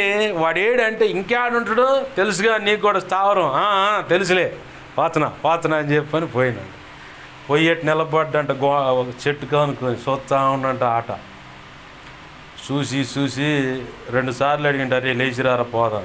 ఆట పోద్దని నీకు తెలుసుగా, ఆట తెలిసినాడు, రారా బయటికి పోదా అంటే ఉండబాయ్ ఆట లైన్లోకి వచ్చింది పోతున్నా అట్ట. 2 సార్లు 3 సార్లు అడిగిన తర్వాత 3వసారి ఆట పోయిందంట. రే నువ్వు ఉండబట్టి ఈ ఆట మొహమా, నేను ఇందాక నీ చెప్పా పోద్దని రా అంటున్నాడంట. మళ్ళీ ఒక్క ఆట బాబు, సరే ఉండని చెప్పని, నువ్వు ఎంతసేపు గీజుగులాడినా ఇది గెలవరా నువ్వు, నాకు తెలుసురా, రారా పోదాం అంటున్నాడంట. ఉండి అడిగి చివరికి ఈయనకి నిలబడ్డాడు చేదర పుట్టి, ఎవడురా నీకు ఆట నేర్పింది పక్కరా అని చెప్పి నేను పోయి కూర్చొని పేక ఆట ఆడుతూ మొదలుపెట్టి. అట్ట తేడా పడతారని ఒకటేను. ఇంకోటి మందు సీసాకాడికి వచ్చేసరికి మందు తాగుబోతుడేగా, రక్షణ పొందిన కొత్తలో బర్రా వాడిని మార్చడానికి పోయిండు. పోగానే బాబాయ్ ఉండు, నువ్వేం తాగొద్దు, నా ఎదుట బల్ల మీద కూర్చో, ఏం తాగొద్దు, ఏంది టచ్చింగ్ తెప్పిస్తా, అది తిను అంతే, ఏం తాగొద్దు. ఈ తోడు ఇంకా 4 కూడి అంతేలే, మా మీద ప్రేమే ఉంటుంది, దేవుడు అని పోయావు, ఈ ఒక్క పూట వేసుకో అని చెప్పి అట్టడి చేసి వాడిని ముంచి పందిని చేసి పోయారు. ఈ ఉపమానాలు ఏంటంటే, ఐఆమ్ పర్ఫెక్ట్ అనుకున్నవాడు అట్నే పోయి పడతాడు. ఏంది అది స్త్రీ విషయంలో అయినా, పురుషుడి విషయంలో అయినా, లేదంటే ఈ తాగుడైనా, జోదమైనా, ఇంచాది ఏదైనా సరే. అంటే ఈ విషయంలో మనం నేర్చుకునేది ఏంటంటే, ఆ రోజు దైవజనుడు చెప్పిన మాట నాకు బాగా గుర్తుంది. ప్రార్థనలో కూడా ఏదైనా అవసరం అనుకున్నప్పుడు, దేవుడు నీ జీవితంలో ఏదో అవసరం అనుకున్నప్పుడు, అన్ని విషయాలు దేవుడికి అప్పచెప్పి అడుగువి, ప్రార్థన పూర్వకంగా ఏదైనా నిర్ణయం తీసుకో, అప్పుడు నువ్వు ప్రతి దాంట్లో జయాన్ని పొందుతావు. బండి కిస్తీ కడటానికి 21,000 లేవు నా దగ్గర. 3 కిస్తీలు పెండింగ్ పడితే బండి తీసుకెళ్తా ఉన్నారు, ఫోన్లు చేస్తున్నారు. నెల రోజులు ఆ ఫోన్ చుట్టూరే చూసుకుంటూ తిరుగుతున్నా నేను, వాళ్ళకి ఏం సమాధానం చెప్పలేక. నా మీద నేను ఆధారపడ్డాను, దేవుడిని అడుగుతూ ఉన్నాను. లేఖనం తీయగానే సామెతల గ్రంథం 1వ అధ్యాయమే చూపించాడు. ఈ చివరికి రాగానే వారి ఆలోచనలు వారికి వెక్కసమగు వరకు వారిని అట్లా వదిలేస్తాను అని. అమ్మా, దైవజనుడు చెప్పిన మాట అప్పుడు గుర్తొచ్చింది. అప్పుడు 1 సంవత్సరం అయింది బాప్తిజం అంది. నేను ఇప్పుడు దాకా నా మీద నేను ఆధారపడి నా ఆలోచన చొప్పున అడుగులేచి ఇదిగో నెల రోజులు 21,000 కట్టలేక ఫోన్ మోగుతుంటే దాని చుట్టూ గిరగిర చూసుకుంటూ తిరుగుతున్నా. ఏడ కనపడి చెవుడు నెలేత్తరు, ఈ బండి కనపడకుండా పక్కన పెడతాం. అంతా ఈ చివరికి ఆ మాట మాట్లాడంగానే ఉపవాసం 3 రోజులు ఉపవాసం ఉండి ప్రార్థన చేసి దేవుడిని అడగానే ఫలానా వాళ్ళని అడుగా. ఫోన్ చేస్తే డబ్బులు లేవు, ఎప్పుడే ఫోన్ అని నువ్వు అడగమన్నా అడిగా వాళ్ళు ఏమి లేవు అన్నారు. నీ ఇష్టం ప్రభువా. వెంటనే ఫోన్ వచ్చింది. ఎంత కట్టాలంటే 40 అన్న. అసలు ఎంత కట్టాలంటే 40 అన్న. వచ్చి మొత్తం తీసుకొని పోయాను. అంతకుముందు నా సొంత ఆలోచన అయితే నెల రోజులు మానసికంగా గిర్ర ఆ ఫోన్ మోగటం ఆలస్యం ఒంట్లోకి వచ్చేది, గడ వణికిపోయేవాడిని. ఎప్పుడైతే ఉపవాసం వేసుకొని నా ఆలోచనలు పక్కన పెట్టి దేవునికి అప్పచెప్పుకొని అడుగులు వేస్తే 21,000 గట్టలేక తన్నుకుంటుంటే 40,000 పైచులకు మొత్తం క్లియర్ చేసేసేయాలి. దేవునికి మహిమ కలుగునుగా. హల్లెలూయా. మన ఆలోచన మన మీద మనం ఓవర్ కాన్ఫిడెన్స్ పెట్టుకోకూడదు. ఇక్కడ పేతురు ఒకప్పుడు పిరికివాడే, కానీ దేవుడు ఎప్పుడైతే దర్శించాడో ధైర్యవంతుడే. ఇక దేవుడి మాటలు ప్రసంగిస్తూ ఉంటే వారి హృదయాలు పొడవబడ్డ వారితో బాప్తిసం పొందటానికి ముందుకు వస్తే వాళ్ళతో అన్నాడు, మారు మనసు పొంది బాప్తిసం పొందాలి. ఎలా అంటే ఈ మూర్ఖులైన ఈ తరానికి వేరై. ఇప్పుడు అసలు ప్రసంగం మొదలైంది. మూర్ఖులైన వీరికి ఈ తరానికి వేరే అంటే ఈరోజు చాలామంది మత ఉన్మాదము చేత క్రైస్తవత్వం అంటే నచ్చక, ఆ పద్ధతులు నచ్చకో, లేదంటే మనకంటూ శేషమేమి ఉండకుండా మొత్తం ఇక అదే బ్యాచ్ అయిపోతే హల్లెలూయా స్తోత్రం అంటే మనకి ఇంకేదిరా అన్న టైపులో ఆ ఒక్క జాతి మిగతా జాతులన్నిటినీ రెచ్చగొట్టి మొత్తాన్ని దేవుని అనుకున్నటువంటి ప్రణాళికలోకి రానియకుండా వేరొక దారిలోకి లాక్కపోతూ ఉన్నారు. ఆ పరంపరలో ఈరోజు సేవకులు గాయపరచబడుతూ ఉన్నారు. అక్కడక్కడ అవమానాలు. సువార్త చెబుతున్నా కానీ పరాయి మత దేశస్తుడు దేవుని తీసుకొచ్చాడు ఈడ ప్రకటన చేస్తున్నారు అంటున్నారు. కానీ మరి ఇస్కాన్ టెంపుల్ ఉంది. అలాగనే ఇస్కాన్ టెంపుల్కి సంబంధించిన అంటే వాళ్ళు సాధువులు అనాలో మరి వాళ్ళని ఏమంటారు, సన్యాసులు అనొచ్చాము. వాళ్ళు వెళ్ళి ఇతర అమెరికాలోని ఇతర కంట్రీస్లో దేవుని వాళ్ళ అంటే కృష్ణుడి గురించి ప్రకటన చేస్తున్నారు. ఇక్కడ మన దేశంలో ఉన్న సన్యాసులు అంటే పీఠాధిపతులు కింద ఉన్నటువంటి సహకారులు వీళ్ళేమో పరాయి మత దేశస్తులు ఎంగిలి మెతుకులకు ఆశపడ్డ కుక్కల్లారని ఊతులాడుతున్నారు. వీళ్ళే పోయి ఆ దేశంలో ప్రకటన చేస్తున్నారు కృష్ణుడిని నమ్ముకోండి అని. వింత ఏంటంటే ఆ దేశంలో ఉన్న ప్రజలు మర్యాదస్తులు. వినాయకుడు బొమ్మ ఊరేగించుకుంటూ చర్చిలో తెచ్చిన మౌనంగానే ఉన్నారు. మనోళ్ళు మన యేసయ్యను లేదంటే మేరీ మాత బొమ్మ ఆర్సీఎం వాళ్ళు ఉంటుంది ఆ పల్లకి. ఇప్పుడు విగ్రహారాధనలో కొన్న దేవుడు దేవతని 4 కర్రలు పొడుగ్గా ఉంటాయి, వాటిని మోస్తారు భుజాల మీద, దాన్ని పల్లకి అంటారు. ఆ పల్లకిలో మోసుకుంటూ వెళ్తూ ఉంటారు ఊరేగించుకుంటూ. దానికి ఎదుట కొంతమంది నీళ్లు పోసి కొబ్బరికాయ కొట్టి నిమ్మకాయ పిండి చేస్తూ ఉంటారు. అది వాళ్ళ సాంప్రదాయం. దాన్ని మనం గౌరవిద్దాం, దాన్ని మనం తృణీకరించవద్దు. అయితే సేమ్ అలానే పల్లకి ఆర్సీఎం చర్చిలో ఉంటుంది. బాలయేసు అని లేదంటే మేరీ మాత ఆమె కౌగిట్లో యేసు ప్రభు ఉన్నటువంటి బొమ్మ పెట్టింది ఒకటి పల్లకి ఉంటుంది. నేను కూడా మోసా కనపచ్చి బాయ్ చర్చి కాడ. ఏంది సేమ్ అదే లాంటి పల్లకి మనం ఆడ విగ్రహ సంబంధమైన దాంట్లో తీసుకెళ్తే ఒప్పుకుంటారా? ఎంత రచ్చయిద్దో. మరి అమెరికాలో ఆయా కంట్రీస్లో కొంతమంది వినాయకుడు బొమ్మ పల్లకిలో మోసుకొని వెళతా అక్కడ కొంతమందిని హైందవులుగా కన్వర్ట్ చేస్తున్నారు వీళ్ళు ఇస్కాన్ టెంపుల్ పద్ధతుల్లోకి. కొంతమంది ఉన్నారు శుభ్రంగా గుండు కొడుచుకొని నిలువునామాలు పెట్టుకొని మరి వాళ్ళ అంట్లా ఎంగిలి మెతుకులు అయ్యా పరాయి మతాన్ని ఈడ ప్రచారం చేస్తున్నారు. వాళ్ళు గౌరవిస్తున్నారు, వందనాలు చెబుతున్నారు, బాగును అంటున్నారు. వాడికి వాలేదు వాడి చదువు. ఎందుకంటే అది టోటల్గా క్రిస్టియన్ కంట్రీ.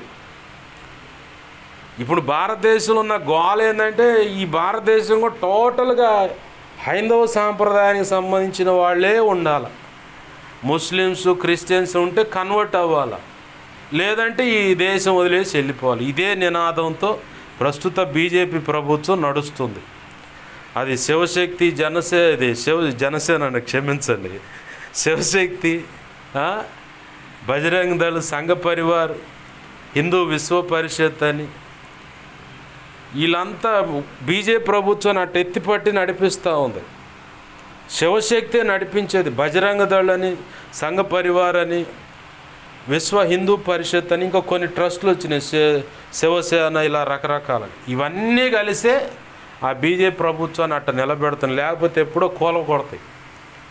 కారణం ఏంటంటే ఆల్రెడీ మోదీ గారు మొదటిసారి ఎక్కినప్పుడే హిందూ ముసాయిదా అనే రాజ్యాంగాన్ని రెడీ చేశారు. రెండవసారి అమలు చేయాలనుకున్నారు. మణిపూర్ మీద దాడి చేసి రిలయన్స్ వాళ్ళు కట్టబెట్టాలని వాళ్ళ కుమ్ములాట పెట్టి భయంకరమైన వధ జరిగింది, ఘోరమైన మరణాలు ఆడ జరిగాయి, చర్చిలు తగలబెట్టారు.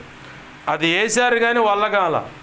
థర్డ్ టైం ఇప్పుడు వచ్చారు. ఇప్పుడు ఎట్టన్నా కానీ దాన్ని బయటకు తెచ్చి అంబేద్కర్ గారు రాసిన రాజ్యాంగంలో నుంచి కాపీ కొట్టారు. అవి వాళ్ళకి కావాల్సినవన్నీ. అంటే ఇతర దేశాల వాళ్ళు మన భారతదేశ రాజ్యాంగాన్ని కాపీగా తీసుకొని మనకిక్కడ అమలయ్యే సెక్షన్లు అక్కడ ఉండవు. ఎందుకంటే వాళ్ళు పరిపాలించేది రాష్ట్రపతి పరిపాలన. మనకేమో రాష్ట్రపతి పరిపాలన ఉండదు, ప్రధానమంత్రి ఒక నాయకుడు ఉంటాడు. రాష్ట్రపతి పరిపాలన ఏంటంటే ఎవడైనా తప్పు చేశాడంటే తల తెగనరకటమే. అరబ్ దేశాలు అంతే ఉంటుంది. ఒక ఆడపిల్లని పాడు చేస్తే ఇక వాడిని అందరూ చూస్తుండగానే తల తెగ నరికేస్తారు. అది రాష్ట్రపతి పరిపాలన. రాజీ పడేది ఏముండదు. కోర్టులు, లాలు, క్రాస్ ఏముండవు, డైరెక్ట్గా చంపేసేయటమే. ఇతర దేశాల్లో ఉంది, మన భారతదేశంలో మాత్రమే టెర్రరిస్టుకు కూడా మన వాళ్ళు లాయర్లను పెట్టి మరి వాళ్ళకు వాదిస్తారు. అది మన భారతదేశంలో ఉన్న రాజ్యాంగానికి ఉన్నటువంటి వెలుసుబాటు.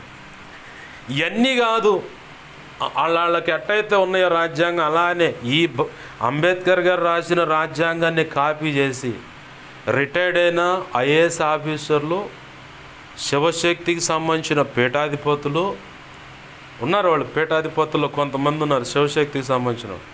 వీళ్ళంతా కలిసి హిందూ ముసాయిదా అనే పేరుతో, నా దగ్గర ఉంది అది, ఆ పిక్చరు ఎలాంటిది, ఎవరెవరు తయారు చేశారు, దాంట్లో ఎవరెవరు ఇన్వాల్వ్ అయి ఉన్నారు అన్నది నా దగ్గర ఉంది పిక్చర్.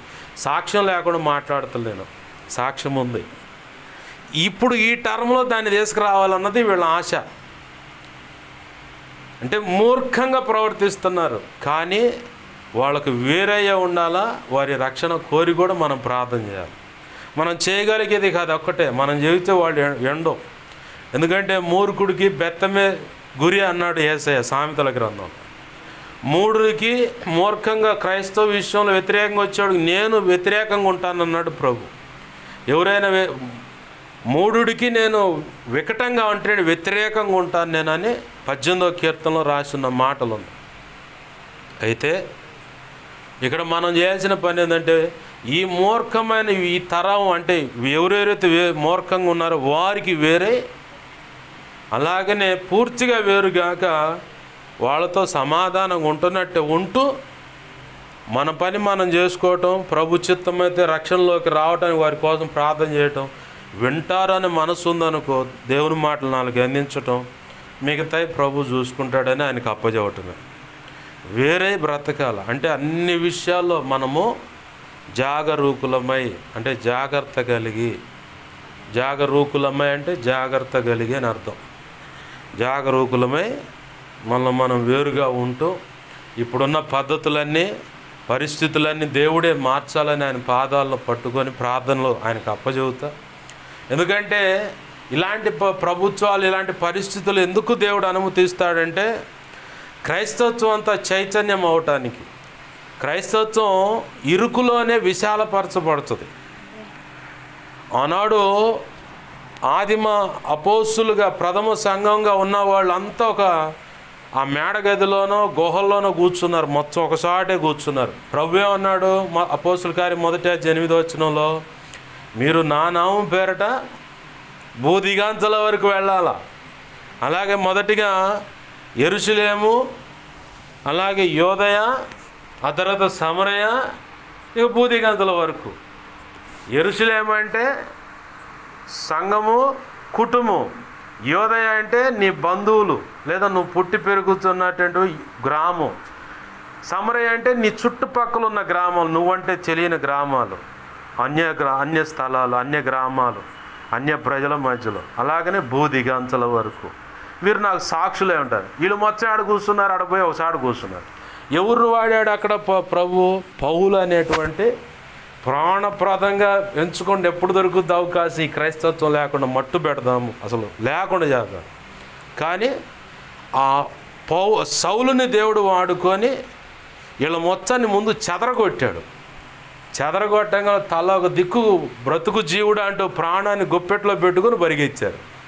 వెళ్ళిపోయి ఇతర ప్రాంతాల్లో స్థిరపడి అక్కడ దేవుని మాటలు అందించి సంఘాలు కట్టారు. అంతా సెట్ అవుతుంది అనుకున్నప్పుడు పౌలుని దమస్కు మార్గంలోకి వెళ్ళేలాగా ప్రభువే నడిపించి, దమస్కు మార్గంలో దేవుడు అక్కడ దర్శించి తన కళ్ళకు పట్టినటువంటి ఆ గర్వం, అహంకారం అనేది పొర రూపంలో అతని కళ్ళకు పట్టేలా చేసి, ఎవరు ప్రభు అంటే నువ్వు హింసిస్తున్న క్రీస్తున్నాను. నేనెప్పుడు హింసించానంటే నా ప్రజల జోలికి వస్తే నా జోలికి వచ్చినట్టు కదా, కాబట్టి నువ్వు నన్ను హింసిస్తున్నావంటే అయ్యే బాబు అని చెప్పంటే నన్ను ఏం చేయమంటా అంటే పలానా ఊరి ఆ 2 పోవాలి. తర్వాత తిననదనబడిన వీధిలో తార్సువాడైన సౌలున్నాడని అననీయను గదిలిచ్చి పంపించి చేతులుంచి ప్రార్థన చేయించి బాప్తిస్మం ఇప్పించి 3 సంవత్సరాలు ప్రత్యేకంగా గడిపి పరిశుద్ధాత్మ పొందిన వాడే తిరిగి వచ్చి ఎక్కడెక్కడ హింస పెట్టాడో అక్కడే నిలబడి వాక్యం చేయడం మొదలుపెట్టాడు. ఈరోజు ప్రభుత్వాల పరిస్థితులు కూడా సేమ్ క్రైస్తవ విషయాలు అంతే ఉన్నాయి. కదలిక లేదు కాబట్టి ఈ శ్రమ, ఈ పరిస్థితులు. ఇది ఒక లెక్క క్రైస్తవత్వానికి మేలే. ఎందుకంటే జవహర్లాల్ నెహ్రూ గారు అన్నాడు, అరే క్రైస్తవులు జోలి బోమాకండు. ఎందుకని అయ్యగారు అంటే వాళ్ళు నిద్రపోతున్న సింహాలు రా, వాళ్ళ జోలి పోయారనుకో, వాళ్ళ కదిలిచ్చారనుకో, సేమల పొట్ట ఉంటే కదిలిస్తే సేమలు ఏం చేస్తాయి, ఆడికాడ కరుస్తూ ఉంటే, వాళ్ళు కదిలిచ్చారనుకో వాళ్ళు స్ప్రెడ్ అవుతారు, మోకాళ్ళు వేస్తారు, ప్రార్థన చేస్తారు, వాళ్ళ దేవుడిని కదిలిస్తారు. ఇక అంతే అయిపోయింది. ఇక వ్యవహారం అంతా సాధ్యమైతే క్రైస్తవుడికి కాసిన డబ్బులు ఇచ్చి చప్పగా జోగొట్టండి, కానీ వాళ్ళని కదిలి మాకండి. వాళ్ళని కదిలిచ్చారా మోకాళ్ళు వేస్తారు, ప్రభువా ఇదిగో అని చెప్పని ఏడుస్తారు, ప్రార్థన చేస్తారు. ఇక అయిపోద్ది, అంతా ఊడిసేయటమే వ్యవహారం. కాబట్టి క్రైస్తవులు జోలి పోమాకండి నా పెద్ద ఆయన నెహ్రూ గారు. ఈరోజు ప్రభుత్వం ఏం చేద్దంటే క్రైస్తవంలో కదిలిస్తుంది. ఇది ఒక రకంగా క్రైస్తత్వానికి మేలే, సార్వత్రిక సంఘమంతటికి మేలే. ట్రంప్ గారు స్టేట్మెంట్ ఇస్తూ ఉన్నాడు, క్రైస్తవుల జోలికి ఎవరైనా పోయినా సరే వాళ్ళు మాకు శత్రువులే అంటుండే. ఆయన డైరెక్ట్ స్టేట్మెంట్ ఇస్తాడు. సరే ఆయన పగబడతాడు, ఇంకేం చేస్తాడు, మన దేశం కాదు, మన వ్యవహారం కాదు. కానీ ప్రస్తుతం మన దేశంలో ఉన్న పరిస్థితులను బట్టి క్రైస్తవుడు శ్రమంలోకి వచ్చాడు. ఎందుకయ్యా ఈ పరిస్థితి అని మనం అంటున్నాం. కానీ ఎర్ర సముద్రం దాటక మునిపే దేవుడు అన్నాడు, వీళ్ళు లోబడనొల్లని ప్రజల అబ్బాయి, వీళ్ళు నేను పరీక్షించాలి అని. ఆధ్యాత్మిక జీవితంలో అయినా భౌతికమైన జీవితంలో అయినా ప్రభు మనల్ని కొన్ని సమస్యల నుంచే నడిపిస్తాడు. ఎందుకంటే ఆ ప్రార్థన తీవ్రత తగ్గకుండా, విజ్ఞాపన చేసి ఆ మెట్టు దిగకుండా, అలాగే ప్రభును గట్టిగా పట్టుకొని హత్తుకొని నడవటము, వాక్యము మదిలో దాచుకోవటము, ప్రభు చేసిన కార్యాలు తలపోయటం, అలాగనే చేయబోతున్న కార్యాల విషయమే నిరీక్షణ, ఓర్పు, విశ్వాసం కలిగి, పట్టుదల కలిగి, మెలకుతో మొరపెట్టడం అనే ఆ అనుభవం ఉండాలంటే ఖచ్చితంగా కొన్ని విషయాలు అట్ట నెడతా ఉంటాడు మన మేలుకే. మనకు అయ్యి లేకపోతే ప్రశాంతంగా నిద్రపోతాం గురకబెట్టి. మనకు కొన్ని పరిస్థితులు ఉన్నాయంటే ప్రార్థన చేయడానికి. ఇక్కడ మనకి మొదటిగా ఈ పరిస్థితుల్లో మనల్ని ఎవరైనా శ్రమ పెట్టని, అవమానపరచని, ఇంకేదైనా చేయని, అవతల వ్యక్తికి మొదటిగా నీ ద్వారా దేవుడు అంటే ఏందో తెలుస్తుంది. రెండవది నీ పక్షంగా దేవుడు ఎలా కదులుతున్నాడో తెలుస్తుంది. మూడవది ఆ దేవుని బట్టి నిన్ను బట్టి భయము నీ చుట్టూ ఉన్న వాళ్ళకి ఆవరించుద్ది. ఐగుప్తులో కలిగిన అద్భుతాలు, ఆ అద్భుతాలను బట్టి మోషేని బట్టి ఇజ్రాయెల్ని బట్టి ఫరో యొక్క ఆ ప్రజలు అమోరీలేనా వాళ్ళు ఉంది. ఆదికాండం 15వ అధ్యాయంలో కనపడతారు. అక్కడ 400 సంవత్సరాలండి. వాళ్ళందరికీ మొదటిగా దేవుడు అంటే భయం కలిగింది. తర్వాత దేవుని పక్షంగా ఉన్న మోషేని బట్టి అహరోను, మిరియాము లేదంటే ఇజ్రాయిల్ యొక్క భయం కలిగింది. వాళ్ళ యొక్క విలువ తెలిసింది. ఆ సంగతే రహాబ్ అనే వేసి అంటుంది. మీ దేవుడు మీ పక్షంగా కదిలి ఏమేం చేశాడో ఆ కార్యాలన్నీ తలపోస్తుంటే గుండెలు అవిసిపోయాయి. అమ్మో, సామాన్యమైన దేవుడు కాదు. అయితే నాకు ఒక మాట ఉన్నది, నీతో నిబంధన చేసుకుంటున్నా, నా స్వజనులందరినీ బ్రతకనేను మీకు ఆశ్రయం కల్పిస్తుంటే, సరే ఎర్రటితో ఒకటి దారం ఏదన్నా గుర్తుగట్టు నీ ఇంటికి, ఆ దారము పలానా అని మా వాళ్ళు చెబుతా, ఆ ఇల్లును కదిలించరు. బయట ఎవడైనా మీకు సంబంధించిన వాళ్ళు ఉంటే మా సంబంధం లేదు, లోపల ఉన్నవాడంతా సేఫ్ అన్నాడు. కట్ చేస్తే విశ్వాసుల జాబితాలోకి తెచ్చాడు దేవుడు ఆమె తీసుకొచ్చి. హెబ్రీ పత్రిక 11వ అధ్యాయంలో రాసి ఉంటుంది, విశ్వాసుల జాబితా. రహోబు అనే వేశ్య విశ్వాసమును బట్టి తన స్వజనులను, తన ఇంటి వారిని కాపాడుకుంది, రక్షించుకుంది.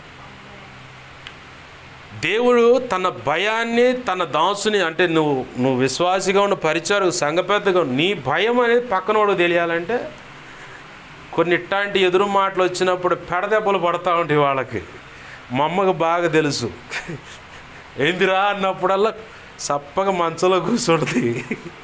ఒకరోజు అయితే 10 రోజులు అమ్మ ఏసయ్య, అమ్మ ఏసయ్య, ఇక రెండో మాట రాల మా అమ్మకి. చూసి ఏందిరా నువ్వు, ఏంది అసలు అది అని చెప్పని బాగా కేకలు పెట్టింది. నీ ఇష్టం, దేవుడు లైన్లోకి వచ్చా, నీకు దేవుడే తీర్పు తీర్చుదాను. తెరవని ఏం చేస్తాడు, చంపుతలేదు నువ్వు చేస్తే ప్రార్థన. ఇప్పటికప్పుడప్పుడు అంటాడు, అన్నప్పుడల్లా పడతాయి దెబ్బలు. ఇప్పుడేమవుతుందంటే నాతో గొడవ పెట్టుకుంటే అక్కడ కాగితాలు రాసేవాడు అట్లా. వీడితో పెట్టుకుంటే ఏ చిన్న వాదనైనా కానీ ఏముంటలే, జాగ్రత్తగా ఉండాలని సైలెంట్గా ఉంటుంది. ఇప్పుడు 10 రోజులు అమ్మ ఏసయ్య అంది. ఇక నేనే చూసి, ప్రభు ఇక చాలయ్యా, క్షమించు, ఇక స్వస్థపరచండి. సరే నీ సంగతే నాకు తెలిసింది కాబట్టి ఇక వదిలేస్తున్నా. అమ్మాయినా నాన్నైనా ఇంకెవరైనా భర్త ఎవరినైనా సరే వేస్తాడు దరువు. మన శాంపాలు అంట్లా వాడికి అన్నీ అయిపోయినాయి పాస్టర్ గారు, ఏమి రావట్లేదంటే దేవుడు భయం ఆ వ్యక్తిలోకి వచ్చింది. వాళ్ళిద్దరు, ఆ పార్ట్నర్లు ఇద్దరు ఆ హోటల్లో కూర్చుంటే నన్ను అట్నే చూస్తున్నారు, మెలకుండా సైలెంట్గా చూస్తున్నారు. ఆ బుడ్డోడు నా పెద్దోడు ఇద్దరు.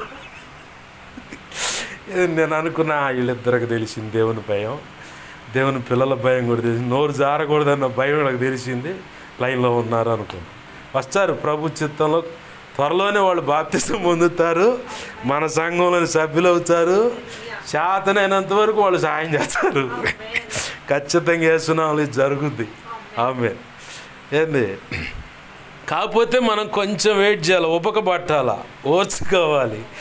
మారు మాట్లాడకుండా దేవునికి అప్పచెబుతాడు చాలు, వస్తూ ఉంటారు అందరు లైన్లోకి.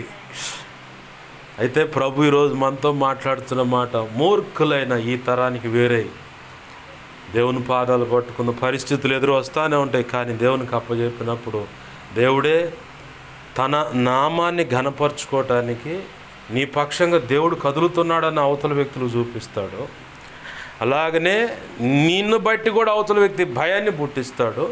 టోటల్గా ఆ వ్యక్తిని బట్టి అయినా, వాళ్ళ దేవుడిని బట్టి అయినా, అంటే నువ్వు నమ్మిన దేవుడు అంటే యేసయ్యను బట్టి అయినా సరే భయం అనేది కలుగుద్ది, ఆ విలువ తెలుస్తుంది. మొత్తం వస్తారు మార్గంలోకి, రక్షణ మార్గంలోకి వస్తారనమాట. కాకపోతే మనం ఓపిక పట్టాలి. ప్రార్థనే మన ఆయుధం. విశ్వసించటం, నిరీక్షణ కలిగి ఆయన పాదాలు పట్టుకొని ఆయన కదిలిస్తూ ఉంటే ఆయనే చూసుకుంటాడు. ప్రభు పాదాలు పట్టుకుందామండి, దేవుణ్ణి అడుగుదామండి. మూర్ఖులని ఈ తరానికి వేరుగా నేను బ్రతకటానికి సహాయం చేయి. ఇంకో మాట అన్నాడు, రక్షణ పొందండి అని చెప్పాడు. రక్షణ లేని వారు ఎవరైనా సరే ఉంటే ప్రభు చిత్తంలో రక్షణ బాప్తీసం పొంది దైవ చిత్తంలో అడుగులు వేసి ఆశీర్వాదకరమైన భవిష్యత్తులోకి అడుగులు వేస్తే దేవుడు ఎంతో సంతోషిస్తాడు. ప్రార్థన చేద్దామండి. ప్రార్థన. ప్రేమగల మా తండ్రి, నీకు వందనాలు, కృతజ్ఞతాస్తుతులు మా ప్రభువా. అయా కనికరించండి, నీ కృప ద్వారా అనేకమైన దేవా విషయాలు మాకు తెలియపరిచారు. నీకు వందనాలు, కృతజ్ఞతాస్తుతులు చెల్లిస్తున్నాం. ఈ మాటలు మా హృదయాల్లో పదిలపరచండి. అనేక పర్యాలు నెమరు వేసి నేను మాయంపరచడానికి కూడా కృపను దయచేయండి. మూర్ఖులైన ఈ తరానికి వేరే మేము బ్రతకాలంటున్నాం. ప్రస్తుతం భారతదేశంలో ఉన్నటువంటి పరిస్థితులు అయ్యా ఇదిగో తండ్రి మా మేలుకేనయ్యా. ఒకప్పుడు ఆదిమ సంఘములో సౌలు అనే వ్యక్తిని వ్యతిరేకంగా లేపితే అప్పటి వరకు చోట ఉన్న క్రైస్తవులంతా చెదిరిపోయి ఆయా ప్రాంతాల్లో స్థిరులై సంఘాలు కట్టి సేవ చేశారయ్యా. ఈనాడు గొప్ప దేగు తండ్రి సప్పగా కూర్చున్న క్రైస్తత్వాన్ని ప్రస్తుతం భారతదేశం కేంద్ర ప్రభుత్వం ఇదిగో తండ్రి తీసుకుంటున్న నిర్ణయాలు, ఇటు రాష్ట్ర ప్రభుత్వాలు తీసుకున్న నిర్ణయాలను బట్టి క్రైస్తవులు శ్రమలు అనుభవిస్తున్నారు అంటున్నారు. కానీ కాదు ప్రభువా, క్రైస్తవులంతా ఏకతాటి మీదకి వచ్చి ఇదిగో ఇప్పుడు మోకాళ్ళ మీద నిలబడి ప్రార్థన చేస్తున్నారు. ప్రభువా మా సహోదరులను ఆదుకో అని చెప్పని, ప్రస్తుత ప్రభుత్వ విధానాల్లో మార్పు రావాలని, నీ యొక్క భయం అనేది దేవా నీ యొక్క విలువేంటో తెలియాలని ప్రార్థన చేస్తూ ఉన్నారు.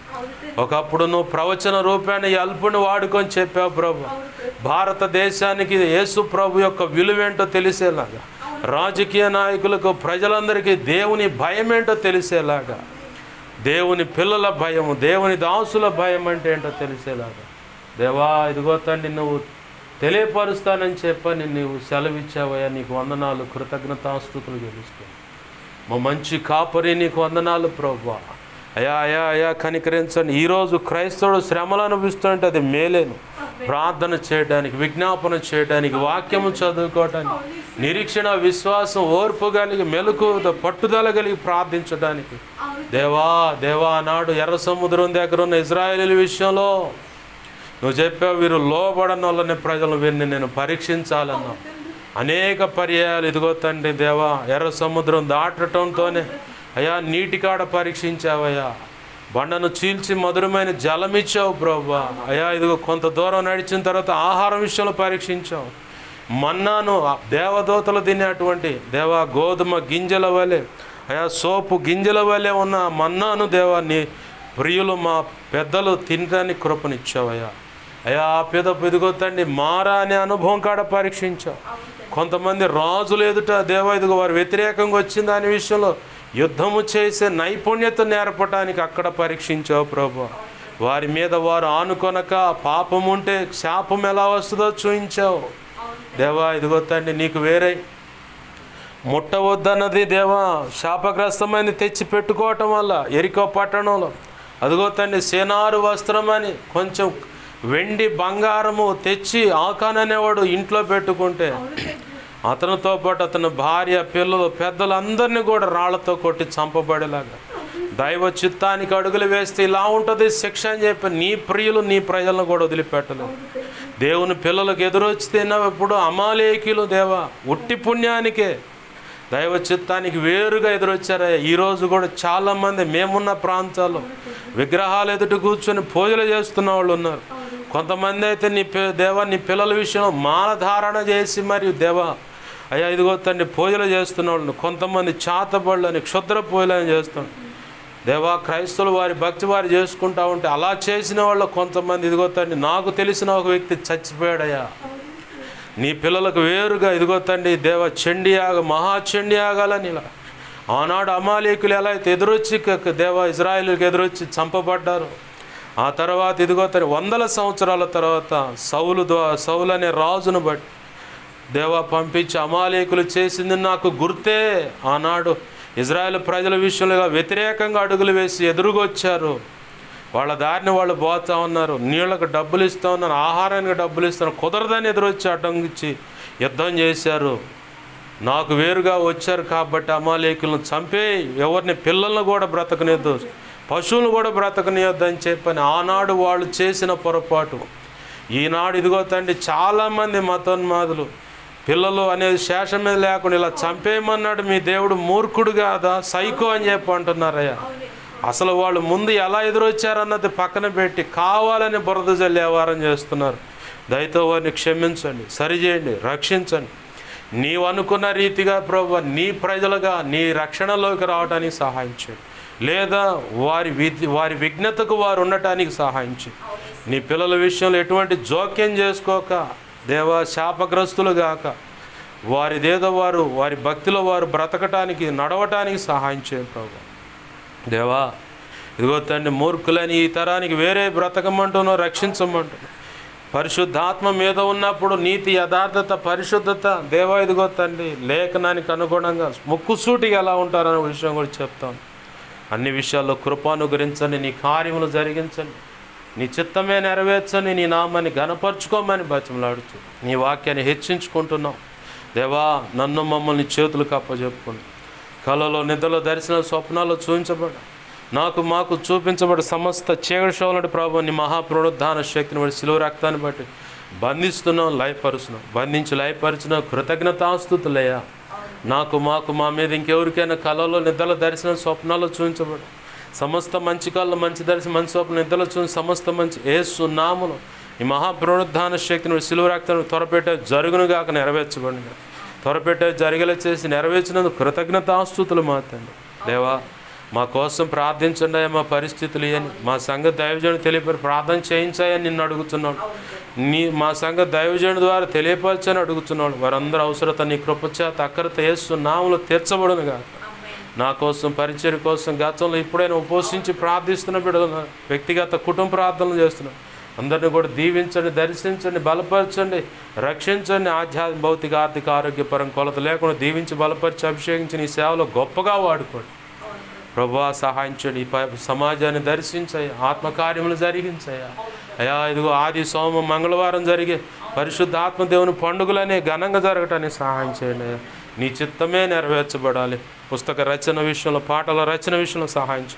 ఓ పాట రికార్డింగ్కి ఇవ్వబడింది, అది నీ చిత్త ప్రకారం దానికి సహాయించు.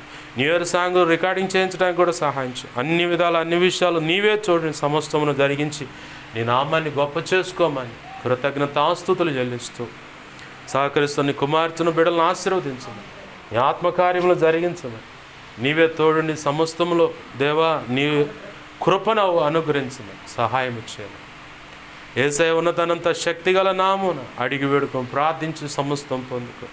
వీళ్ళని దీవించి ఆశీర్వదించి నీ చేతులు కప్పజెప్పి 2 తిమోతి 1:12 చేతులు కప్పజెప్పి నిన్ను మాయింపరుచుకుంటున్నాం మా తండ్రి. ఆమేన్. ఇప్పుడు మన తండ్రి అయిన దేవుని ప్రేమయు ఆయన ప్రియకుమారుడైన యేసుక్రీస్తు వారి కృపయు పరిశుద్ధ ఆత్మదేవుని అన్యోన్య సహాయ సహవాసము సమకూడిన ప్రార్థనలు ఏకీవిస్తున్నాయి, ఇక ముందు ఏకీభించబోతున్నాయి. అలాగనే సార్వత్రిక సంఘంలో ఉన్న సకల పరిశుద్ధులకు ప్రభు ప్రేమించి ఇచ్చిన ఈ పరిచర్యకు, ఈ పరిచర్య ద్వారా ప్రారంభించే సంఘాలకు, సంఘ బిడలకు సహకరిస్తున్న వారికి, సహకార సాదాసులకును, అలాగనే ప్రభు సెలవిచ్చిన దాన్ని బట్టి వెంబడిస్తున్న దైవజనులు, సంఘ పెద్దలు, పరిచయ విశ్వాసులు, అలాగే సోషల్ మీడియా ద్వారా వాక్యాలు విని బలపడుతున్న వారికి సమస్తమునకు నిత్యత్వము చేరు పర్యంతరం సదాకాలం తోడని నడిపించునుగాక, ఆశీర్వదించునుగాక. అలాగూ చేసిన యేసయ్యకు కృతజ్ఞత స్తుతి ఘనత మహిమ ప్రభావాలు చెల్లునుగాక. ఆమేన్. యేసు రక్తమునకేచి ప్రవేశు రక్తమునకేచి ప్రవేశునామును సంపూర్ణమైన విజయం కలుగునుగాక. ఆమేన్. అపవాది వాడి దోతలు, చీకటి అంధకార శక్తులు, క్రియలు అవి ఎంత ప్రమాదకర మాంత్రిక ప్రయోగాలు, వాటన్నిటికీ అనంత నాశనం, సర్వనాశనం, నిత్యనాశనం కలుగునుగాక. యుద్ధము యెహోవాది. ఆమెన్. యేసు రక్తమునకే జయము, జయము, జయము. ఆమెన్. హల్లెలూయా, హల్లెలూయా, హల్లెలూయా. అందరికీ వందనాలు. ప్రభు యొక్క మహోచిత కృప మనందరికీ తోడై నడిపించునుగాక. ఆమెన్.